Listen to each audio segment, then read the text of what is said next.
ক্বালা রাসূলুল্লাহ সাল্লাল্লাহু আলাইহি ওয়াসাল্লাম, রাসূলুল্লাহ সাল্লাল্লাহু আলাইহি ওয়াসাল্লাম বলেছেন, মান সুইলা আন ইলমিন, যার কাছে দ্বীনের কোনো বিষয় জানতে চাওয়া হলো, সুম্মা কাতামাহু উলজিমা, আর সে তা জানার পরেও গোপন করে রাখলো, ইয়াউমাল কিয়ামাতি বিলিজামিন মিন নার, কিয়ামতের দিন তাকে আগুনের লাগাম পড়ানো হবে।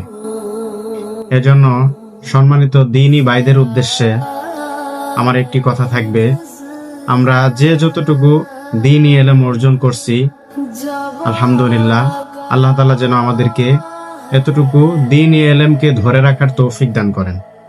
এর পাশাপাশি যারা দ্বীনের প্রতি অবগত নেই, আমরা যেন তাদের ভিতরে দ্বীনের বুঝ দিতে পারি, সেই তৌফিক যেন মহান আল্লাহ তাআলা আমাদের সকলকে দান করেন।